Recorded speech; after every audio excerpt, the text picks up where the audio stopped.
about yet.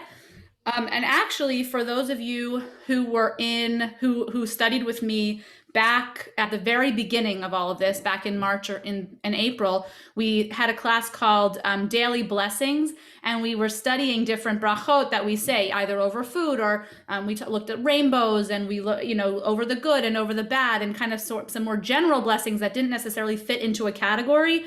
And that's chapter 9, essentially, is what we're going to be looking at. So for some of you, it might be review. For some of you, it might just be an extension of what we studied. But that's what we're going to be looking at for today, and I think also for next time. If there are 5 Mishnayot, I believe, in chapter 9. Yeah. So here's what I wanted to just give everybody a heads up. Here's what I'm proposing as a schedule. So I think that we'll spend today and next week finishing brachot, chapter 9. And then on the 15th, it's President's Day, so we'll take a day off. And then I think on the 22nd, which is the last Monday in February, we'll look at Mishnah Megillah, because there's what to say about Megillot and Purim, which will then be at the end of that week.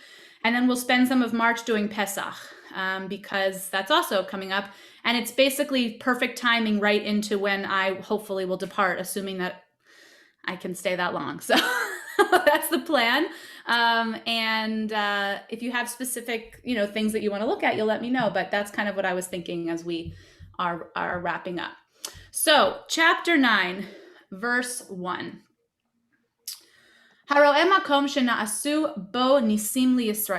If one sees a place where miracles have been done for Israel.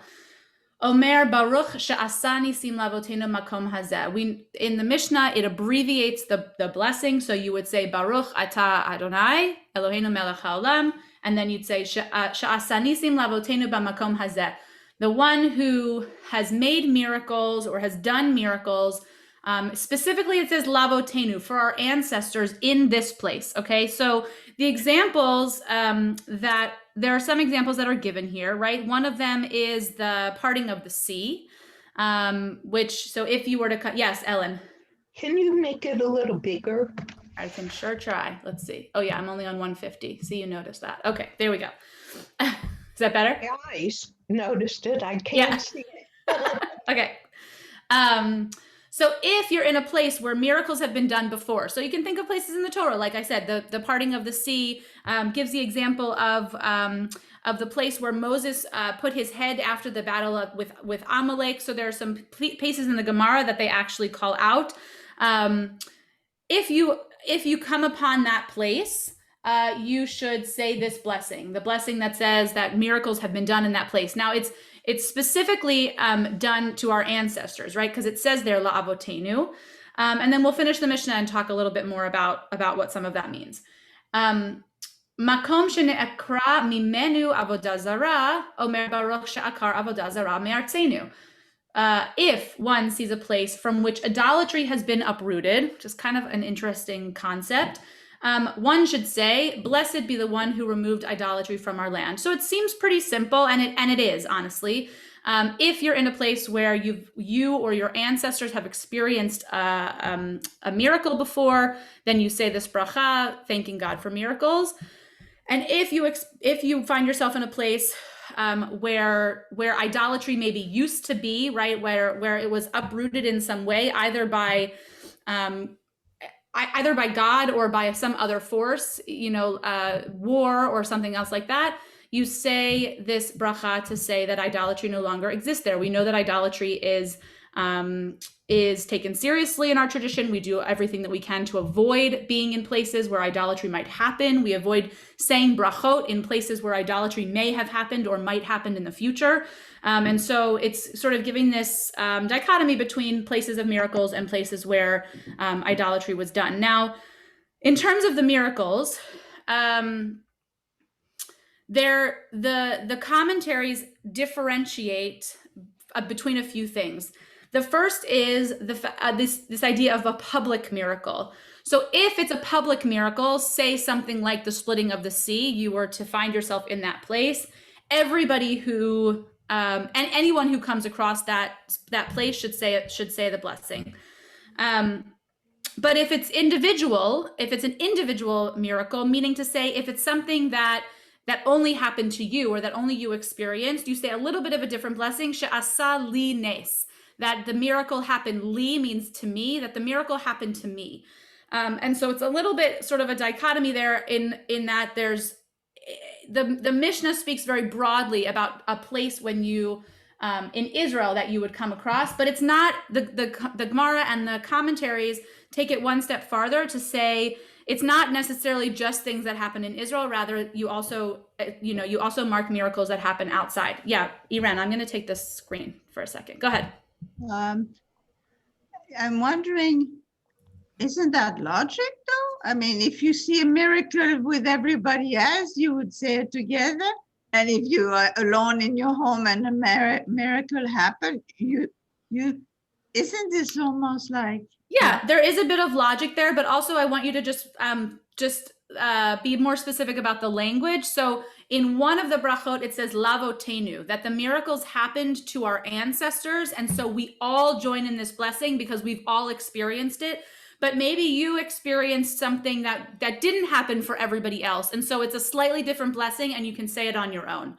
So yes, sort of. Now, what it might lead you to ask is like, what is this bracha, right? Because we don't really, this one we don't see very often. And also, do we pray for miracles to happen, right? We're gonna see in a couple of in Mishnayot that we actually don't pray for miracles necessarily, right? We don't pray for things that we are not that are so far-fetched, right, that it could make the prayer in vain. But we can always look back and pray for the things or sort of bless the miracles that have already happened. So that's essentially what this Mishnah is. The blessing, the second piece, this part about idolatry, according to the Talmud, if one sees a place outside of the land of Israel from which idolatry has been uprooted, one says a similar blessing, right?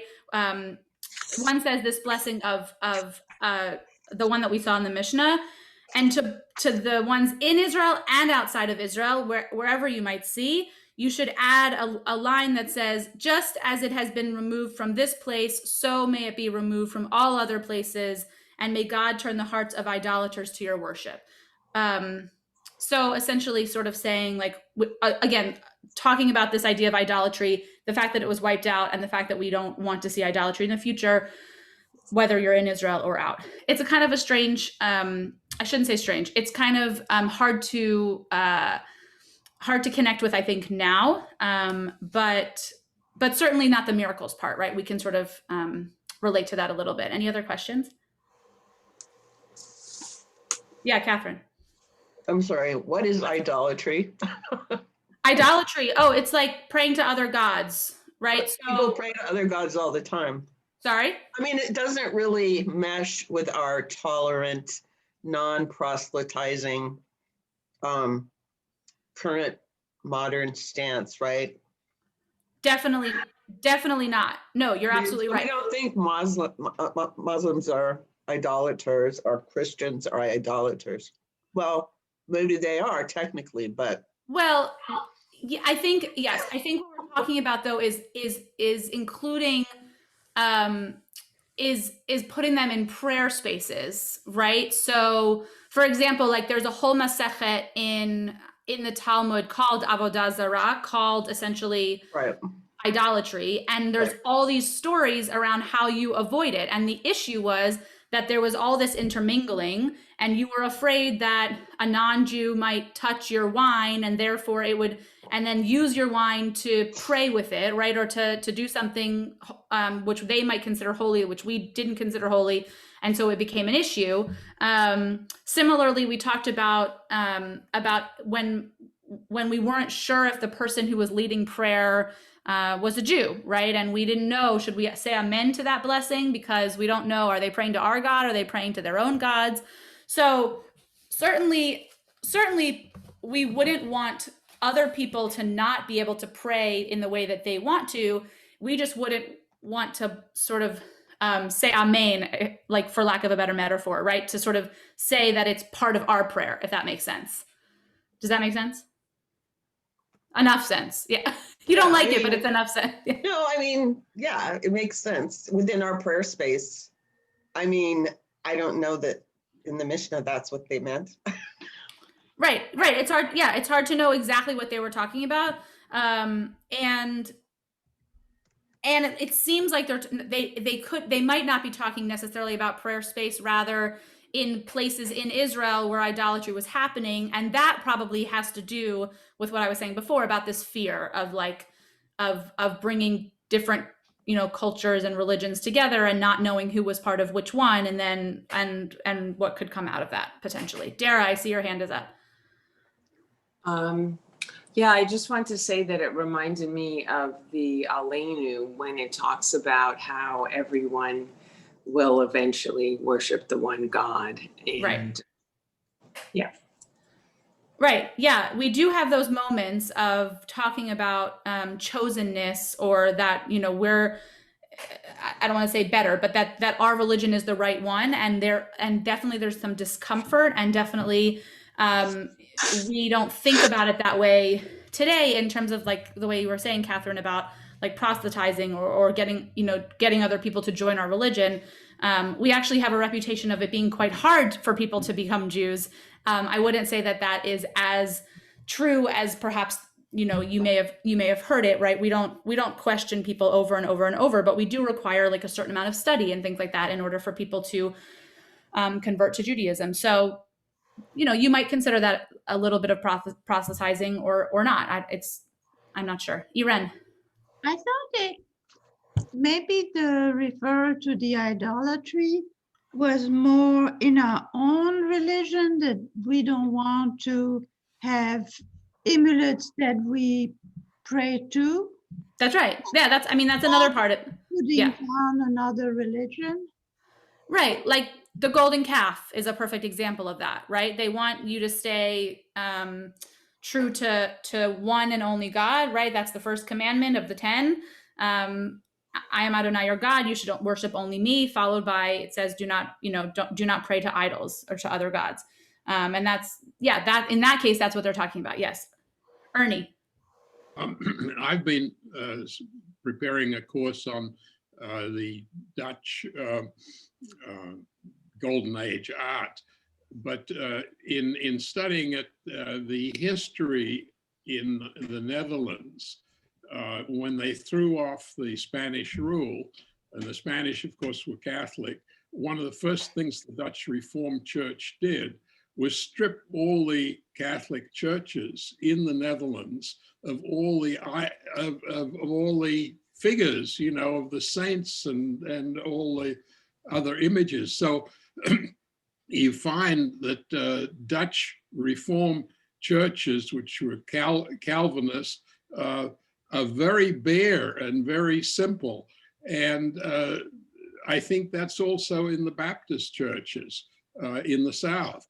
And it's a big contrast to Catholic or high Anglican high church, where, of course, there are idols. It's saints and Mary, statues of Mary, and they are idols. Right. Great. Thanks. Yeah. And we see in the Mishnah that, at least in our tradition, that we took it quite seriously, so much so that we're suggesting that in a place where idolatry is no longer, we actually say a blessing for that. And we've, if you put that in the context of the rest of the Mishnah that we've been studying, we've now, gotten to chapter 9 at the very end of this Mishnah, and we've talked all about the different blessings that we say in our tradition, to also include one that says that idolatry is not there. It's not for nothing, right? It's there's intention behind the different brachot that we put in this text. Trish, did you have your hand? I did. I'm curious about a couple of things. So there's the historical context, but at some point, and I don't remember when this came in. At some point, there's the discussion of you be you and we'll be us, and there is a distinction between those people who have some sense of God versus those who don't. So there's what is idolatry in the sense of you're okay because you worship God, you just do it in your own way, versus you're really not okay because you're doing something completely different. And then the second question is thinking about today, and thinking about the nature of what idolatry might be today, there's also a sense that, sort of taking the concept of Torah Lishma in, is it possible to use that as an analogy to idolatry? Does that make sense? Or do I have to? Well, I want to come back to, so let me answer I want to make sure I understand your question. And so number one, you're asking, so like this idea that people can be them. So at some point we were worried that them being them and us being us was not going to be okay, right? Because, right, is that what you're saying? Right. So there's a very clear concept of idolatry as being, say, Greco-Roman, or as the differentiation between Judaism and Christianity came about, separating there. But at some point, the commandments. I can't remember the Hebrew. The for all of humanity, the Noahide commandments. Yeah, sure. So I'm sort of thinking about those in the context of this as well. Yeah, I mean, I definitely think you're right in terms of what we're talking about here in the Mishnah, and then the Gemara, because like I said, we have this whole section of the Gemara that deals very heavily with Avodah Zarah and things that are in the Gemara that we wouldn't worry about now at all. I mean, so let's take the example of wine, which is the section of Avodah Zarah that I studied most heavily when I was in rabbinical school, spent a lot more time than anyone ever should have to on this section of Gemara. But it's all about sort of like, the process of making wine, and then the fact that it's potentially handled by non-Jews, and what would happen if it gets into the hands of non-Jews, and what might it be used for, right? And we're not worried about any of that anymore. But when we are, I mean, in terms of being, and then you bring it into the current, right? And you talk about wine and about why that might be problematic. And it's more about kashrut, right? More about what's in it and how it's processed and things like that than anything really necessarily having to do with Avodah Zarah or that it might be used for ritual. So yes, definitely there was a split. I don't know that I could tell you exactly when it was, but definitely there was a split where we decided, much like Catherine was saying, that yeah, of course you can have your church down this, you can have your church and you should pray the way that you want to pray, and that doesn't feel threatening to us. As opposed to sort of this not being able to tell who was who, and having some people, they're called kuti in the Mishnah, we've studied them, where they're potentially Jews, but we're not really sure. They do take on some of our mitzvot, but not all of them. Some of them, they're actually quite strict, and so then we get confused, and then all of a sudden we see them as our prayer leaders, and we think, oh no, how can we tell ourselves apart? Sounds like conservative Judaism. Sorry? Sounds like conservative Judaism. Well, but actually, so you joke about that, right? But we don't card people, right? No, you come into the synagogue, we more or less accept you for who you are, unless there's something very obvious, right? Like unless you tell us, like I'm not a Jewish person, right? Like you would walk into our synagogue and we would invite you up for an aliyah because we assume that you are, part of the Jewish people. We're more careful than that. Sorry? We're more careful than that. Well, all right, Todd. Yeah, maybe you're a little more careful. yeah. But you wouldn't. Go ahead. I was just going to say that's actually that was actually another point, was simply the idea that we are much more open. So I'm actually part of a Reform congregation, but it's the same issues. It's the question of how do you differentiate in a time where non-Jews are frequently part of a congregation. But have some possibilities and some not. Yeah, some things are okay, some things not so much. How do you make those distinctions? So and I think exactly the analogy today.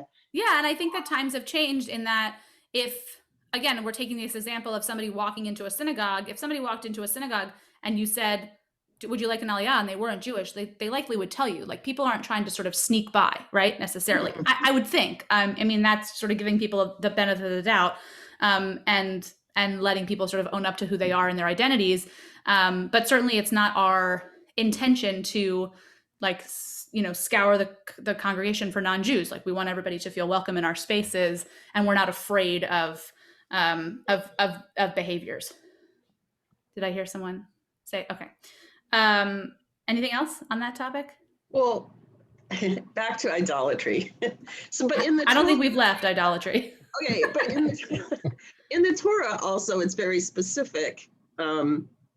I can't remember, is it Rachel or Rebecca who takes her father's idols? Yeah. Well, So I mean, Rachel. it seems to be like very specific to, physical objects in the Torah, that's like right. worshiping physical objects. Yes. It's Yes. it's not religions. I mean, That's- we stomp through and wipe out lots of different nations. That's right. Yeah, And- like like the golden calf is like the biggest example in the Torah of idolatry, right? Moses went up the mountain, he didn't come back, they got frustrated, they said, "We don't believe in this God anymore. We're going to build our own." And that was like sort of the big moment of idolatry in our Torah.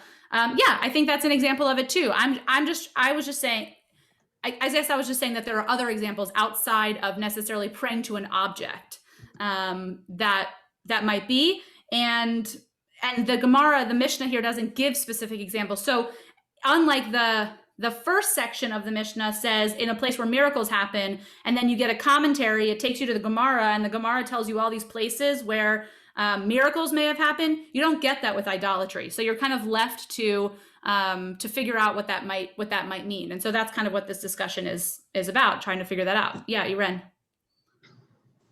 You're muted. Makes me wonder if actually idolatry means more possessions, objects, slavery to things, rather than the spirituality of an uplifting being.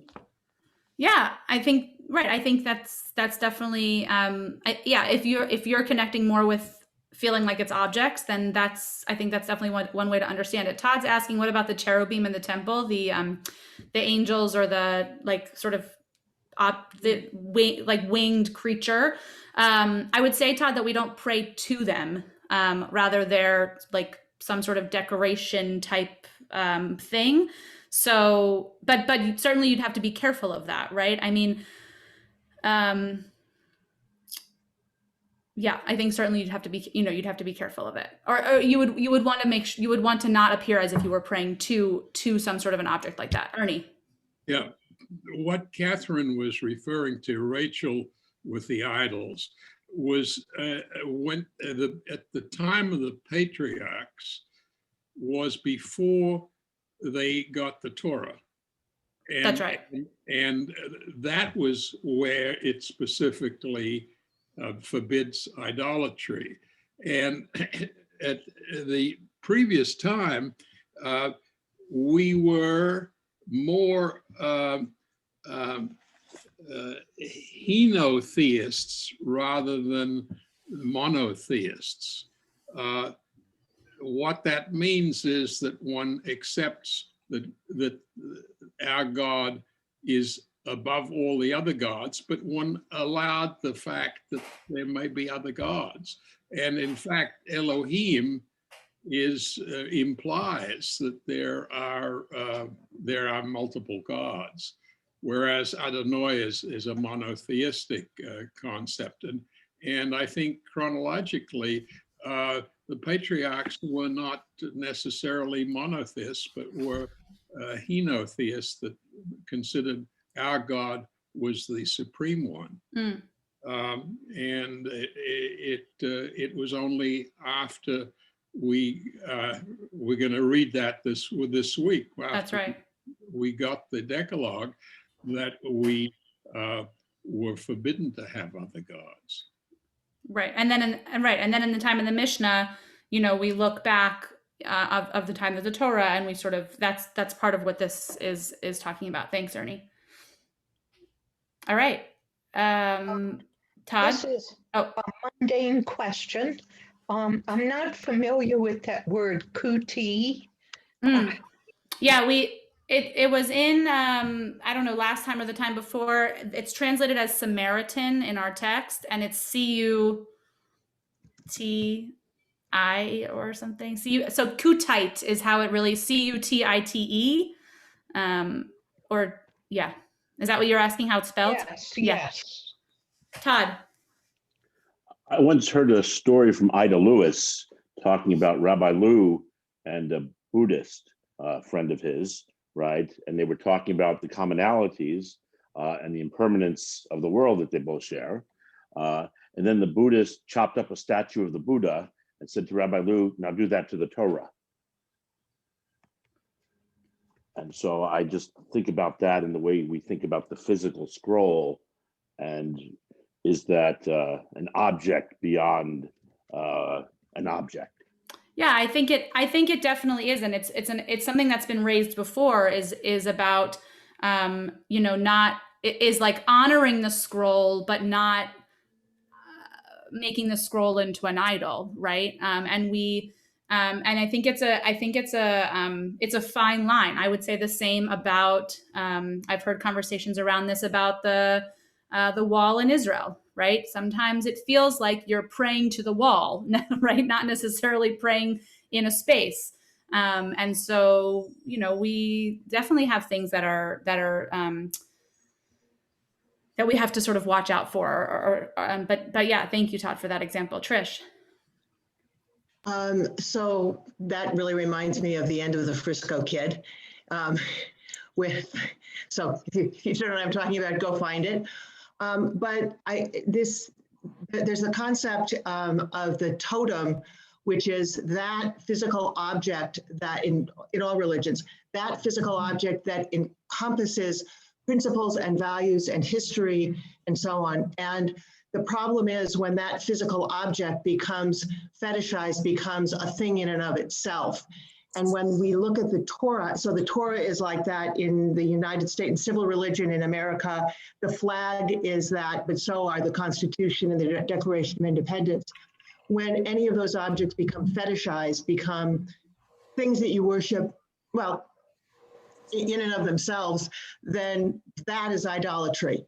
When they represent the whole scope of those things outside yourself, God, that's not.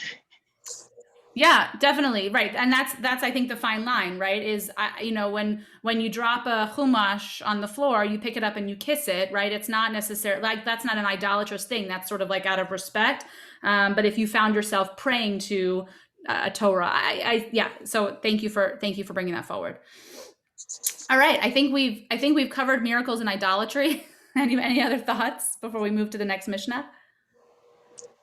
All right, I'm going to put it back up on the screen.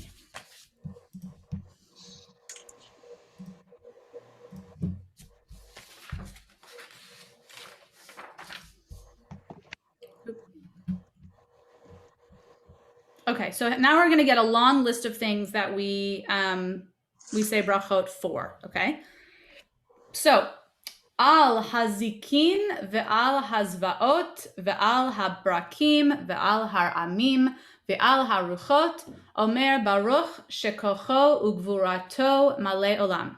So you can see all these, the list below, on comets or on shooting stars, on earthquakes, on thunder, on windy storms, which is like more than, like an unusual situation, like more unusual than just your regular storm. One says, "Blessed be God whose strength and might fill the world." So this idea that the phenomenon, the natural phenomenon is not only seen by you, but is perhaps filling the world in some way. Of course, we have a much better sense of the fact that it could be, raining in Southern California and beautiful clear skies in Northern California.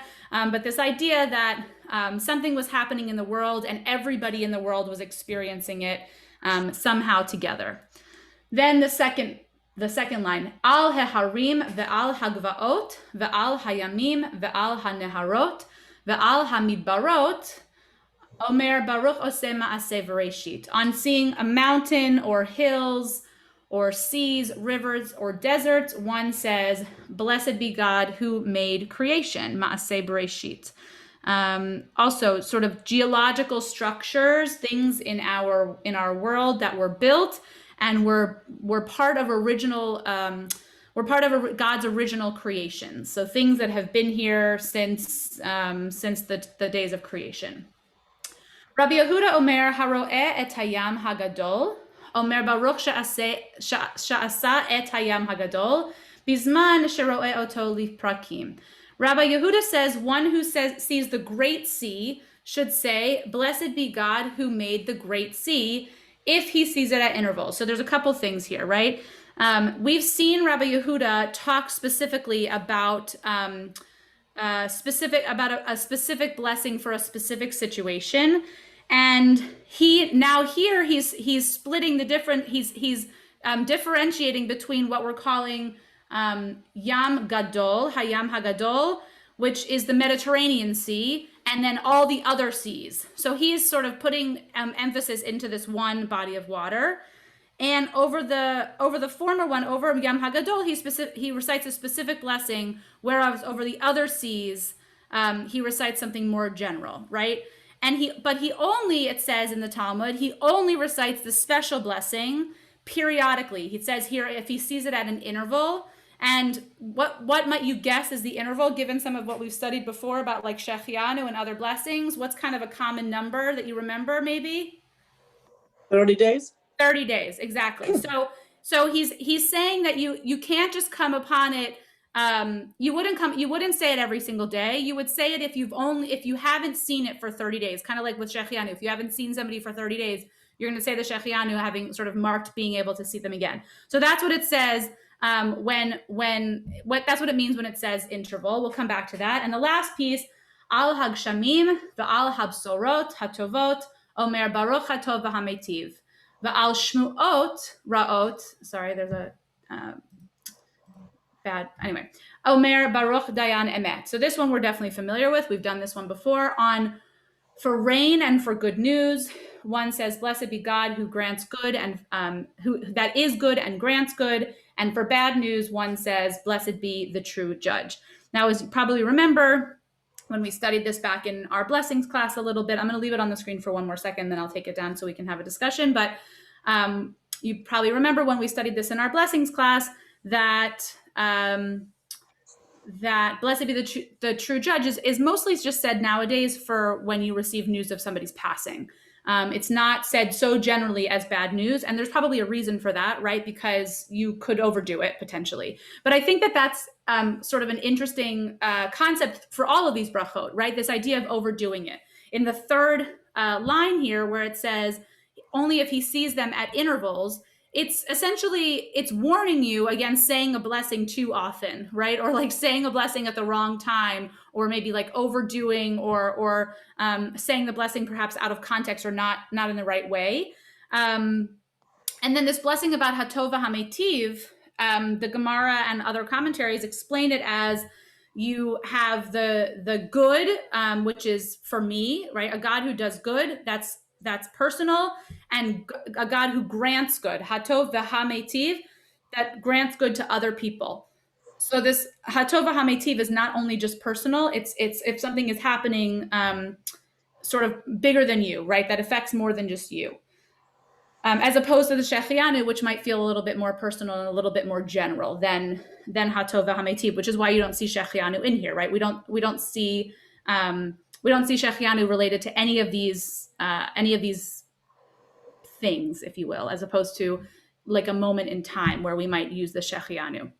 Any thoughts? Any questions? I have some commentaries on some of this rain stuff also, but if anybody has any thoughts before I tackle that. Okay, so I'll tell you about the rain, especially because we've been experiencing rain this past week at heavy rains. At least that's what I would say. The Shulchan Aruch talks about this where it says, let's see, Hag Shamim. Yes, just for rain specifically. So the Shulchan Aruch says, is it really that every time it rains, we say the bracha, and the Shulchan Aruch and other sources again in the Gemara say no, it's not just any rain.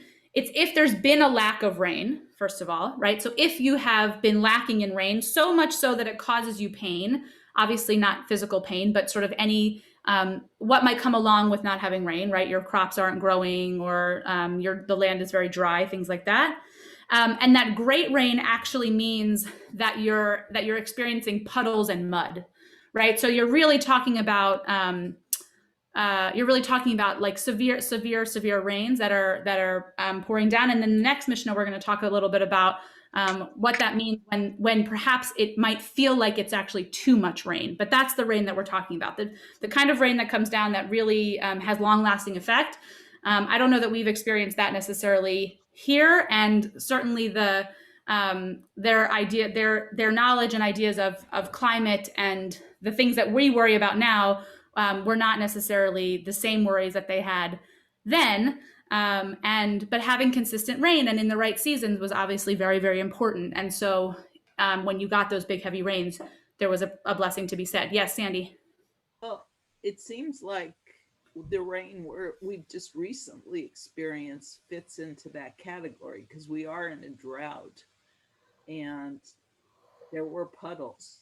Yeah. Except this rain actually is in the other category Amanda was alluding to, because there were mudslides and people lost their houses. I don't think anybody died, but in Salinas, there was much more damage. We just didn't get it in that way. So it's sort of almost like the too much is not good, Right. kind of. Yeah, blessing. right. So Sandy, it's an interesting point that you raised, because we're always in a drought, like it feels, really, like, we've been in a drought. So to what extent is every rain then a miracle, or is every rain then sort of in this category of having to say a blessing for it? I don't know the answer, but it's a good question to think about. Sort of, how, when you find yourself in a situation where in California, we're always needing rain. Every rain, I guess that, every rain is a blessing, I guess, and you would say a blessing for it every time. Yeah, Sandy. I'm wondering, I'm sorry. Well, I think the first time it rained, not like the first of the season. Right. Yeah. I think that's probably what they're talking. I think that's probably, they were much more attuned to their seasons than we are, because of the crops and the harvest. So probably that's what they're referring to. Nowadays it's a little bit harder to tell, but yeah, I think in San Francisco, you really do feel that first rain, whereas like you don't feel that in places like Philadelphia, like where I grew, it was rained all the time. I don't know, rained all year, I guess. Yeah. Irene.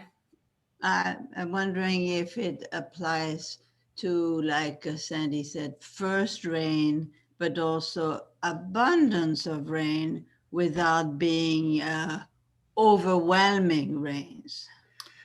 Right. Well, so the answer is yes. And then there's a very fine line between what is abundance and what is too much, right? Because even if it's too much now, in a year from now, you may have appreciated that it was too much, right? Like, so Betsy's talking about, mudslides and things like this, right? Where people are, where rain can be quite dangerous. In a year from now, we might see that piece of land, which received, in this case, too much rain, actually really sort of,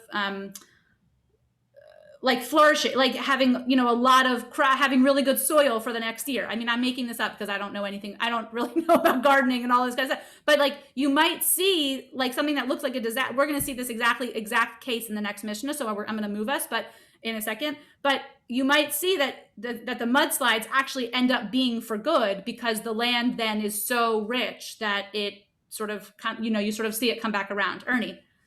Well, these blessings were for Israel, which is a Mediterranean climate. Great. The Mediterranean climate has dry summers and then rain December, January.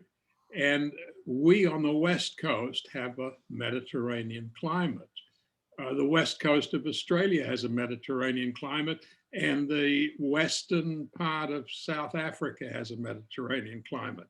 The rest of the world doesn't have that. It rains, as you say, all year round. And so these blessings are specific for where the Israelites lived, in a Mediterranean climate. That's right. But still, so that's why it's hard for my, East Coast brain to wrap around it. But But in any case, they are still distinguishing between sort of between these big heavy rains and not. And so I think it is important to note that you know, what does it mean to have a heavy rain, and when is that going to be helpful, and when is that not going to be, you know, good for your land? Did somebody, Sandra, did you have your hand? I wanted to say, well, if it's a large downpour, it'll fill our reservoirs, so that's a good thing. That's right. Yeah, we have these in Los Angeles. We have these, like, I guess they're called reservoirs, but I don't. Anyway, and sometimes you'd walk by and you could see the cement on the bottom. I mean, they would be completely empty. Yes. Ruth, you probably know it. You know, you walk on those paths and you see like the and then if it would rain, it would just like pour in, and it was kind of, it felt like a miracle. Like, how could all of this water have possibly come down in the past 12 hours or something like that? But yeah, that's exactly right. It's sort of, it fills up. You saw, I mean, this past week, there were pictures at the beach of, I mean, the water was quite high. You got the water almost all the way to the wall, right? You could barely see some of the pieces of the sand. And so there's argument to, is that too much, or is that what we need, right? I mean, right now it maybe felt like too much, but in a year from now, we probably will be grateful that we had a week like we just had, because it will, you know, nourish our lands, and hopefully at some point, and, you know, get us out of this drought, which seems like could go forever. Any other thoughts? Well, isn't it like the Nile, the overflow of the Nile? You know, in ancient times, that's why it was the Fertile Crescent. Yeah, right. Yeah, you definitely, like you said, you want there to be those times of heavy rain, even if in the moment it doesn't, I don't know, it doesn't feel ideal. Maybe flooding, right? Nobody wants flooding, right? But sometimes that it can be good for the future. All right, let's look at the next one with our last like 10 or 15 minutes.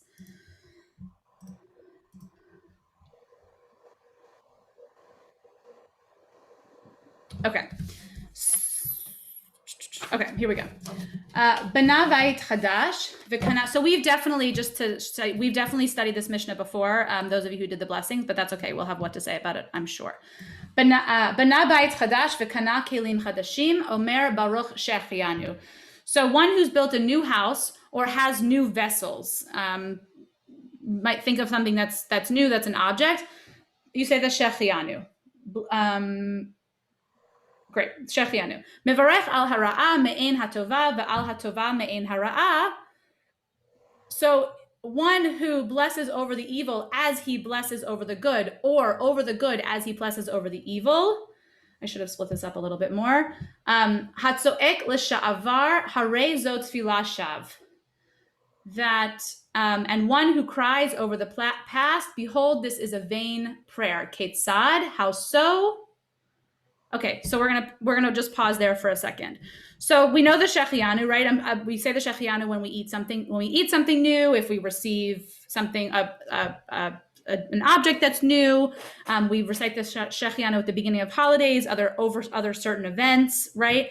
And then this is the piece of the text that is exactly what I was referring to just a minute ago about the rain, which is that if you are trying to, so if you're saying a blessing, if one blesses over the evil as he blesses over the good, or over the good as he blesses over the evil, or cries over the past, this is a blessing in vain, right? You essentially, what they're trying to show us here is that when the event has already happened, it's not worth it to try to pray for it, or to pray for a different outcome, right? And also that you should aim, that your goal in terms of brachot is that you actually pray the blessing that is in the present. So if we're taking this in terms of what we were talking about, rain, if it rains so much, as Betsy was saying, that it floods or causes mudslides or causes, you know, harm, or God forbid death or something bad, right? If it's raining that much that it causes real damage or real pain, you actually say, according to the Mishnah and according to the Gemara, you actually say the blessing that is bad. So you don't pray as if you know, that in terms of the way we were talking about it, you don't say a blessing and hope that you're going to have a good result, right? You don't pray, so you're praying on the moment that actually happened just now. And then it's the same in the reverse. So if something bad happened, but something good might come out of it. I don't know if somebody has an example of that, like off the top of their head. So I guess we can use the rain again, right? If something bad happened, but you know that in a year from now it's going to be good. I was reading a commentary yesterday, like a modern, and he said, it said, like, if you win the lottery, but you know that most people who win the lottery end up having terrible, relationships and things like that down the line, right? There's like a lot that comes along with that. You still pray that you still would consider winning the lottery a good thing, even though you might anticipate that bad things might happen later on, right? So the idea is that you're supposed to be sort of in the present moment in terms of the brachot. Does that make sense? Yeah. Any questions, thoughts? Betsy? Would there be, is there something that would say, okay, we're expecting, for instance, the rain thing, we're expecting at the beginning of a season, a very big rain. Is there actually a blessing that says, may this rain be only for good?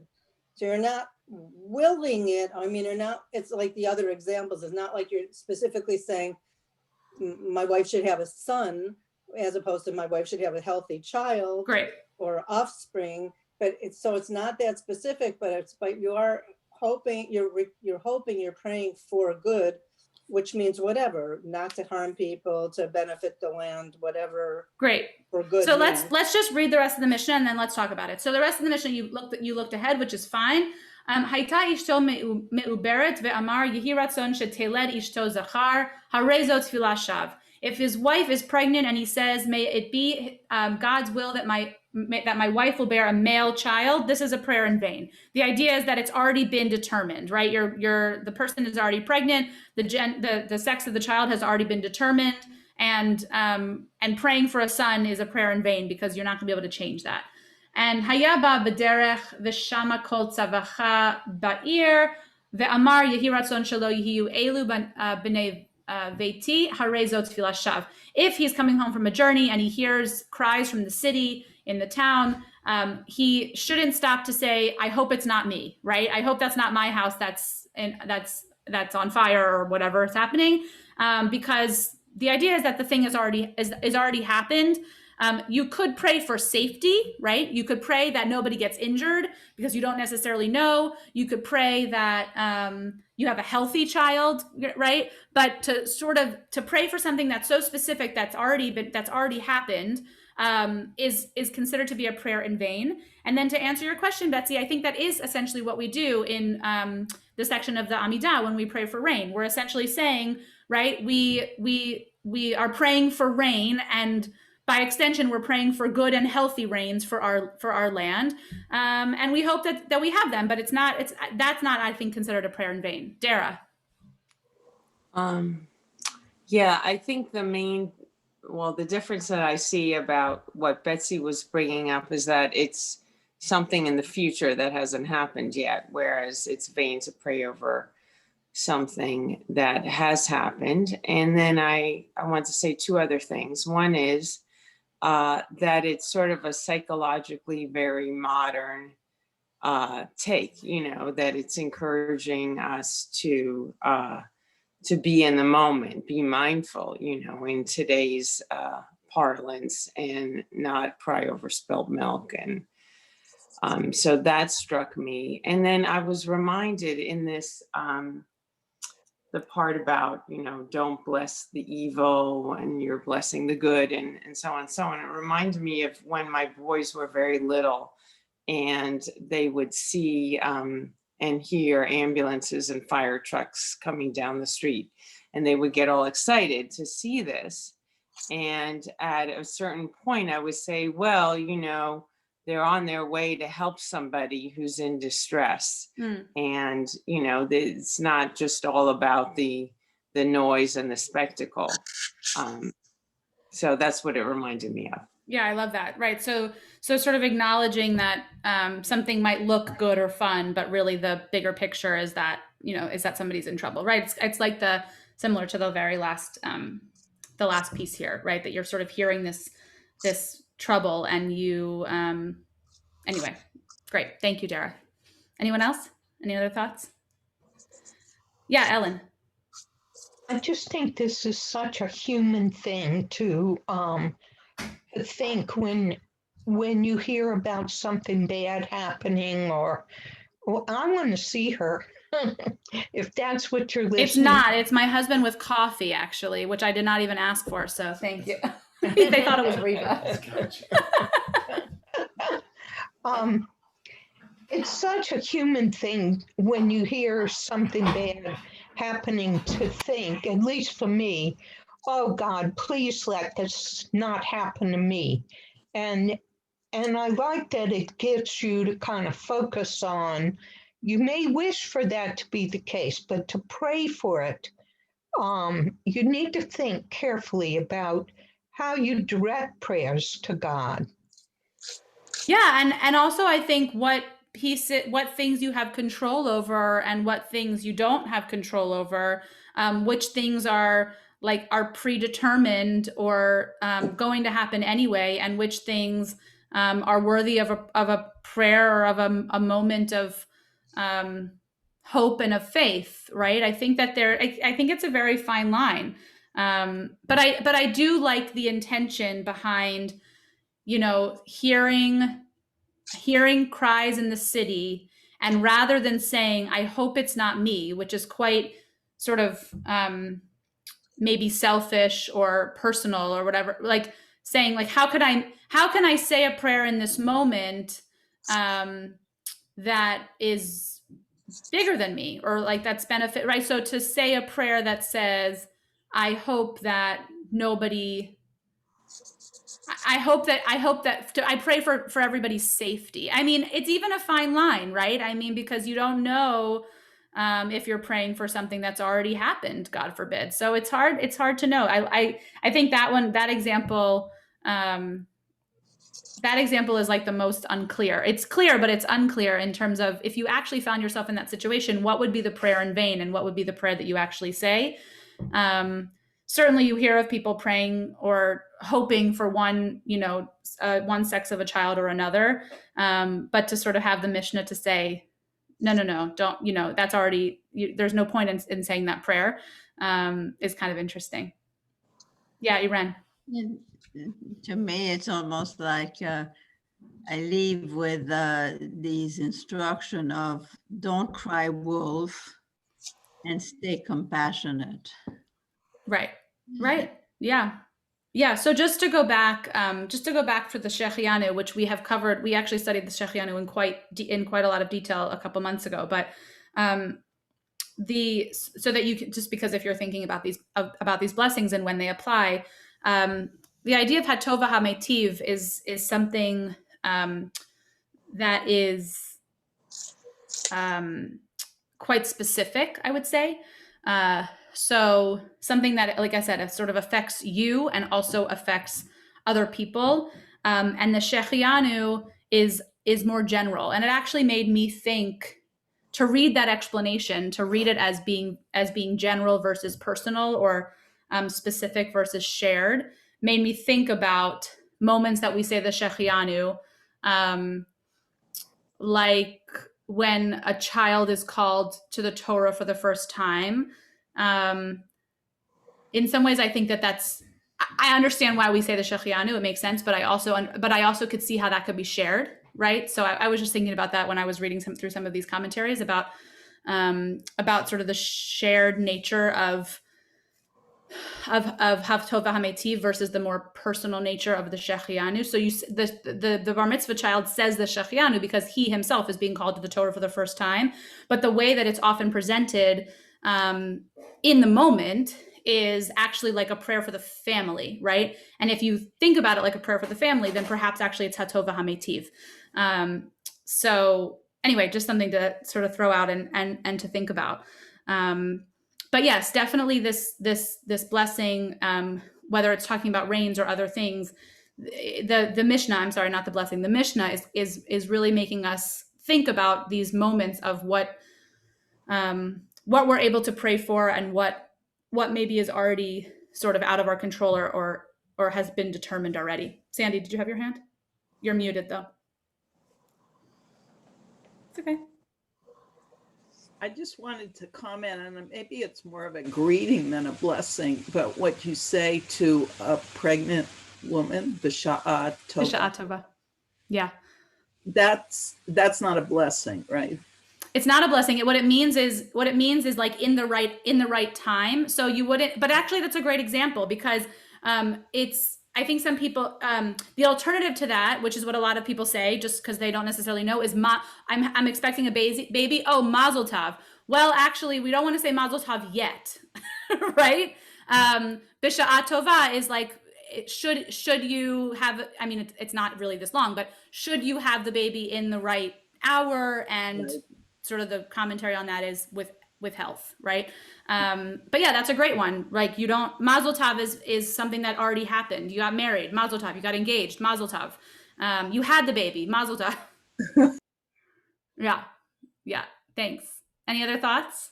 I think we've come to the end. So our plan, I said this before, but just in case anybody kind of jumped on a few seconds late, our plan is to meet next week and finish chapter 9, which is the end of Brachot. We should all come ready to, I don't know, turn our screens on and take a picture or something and celebrate. We usually, normally when you finish a Masechet, when you finish a section of Mishnah or of Gemara, you have what's called a siyum, and y'all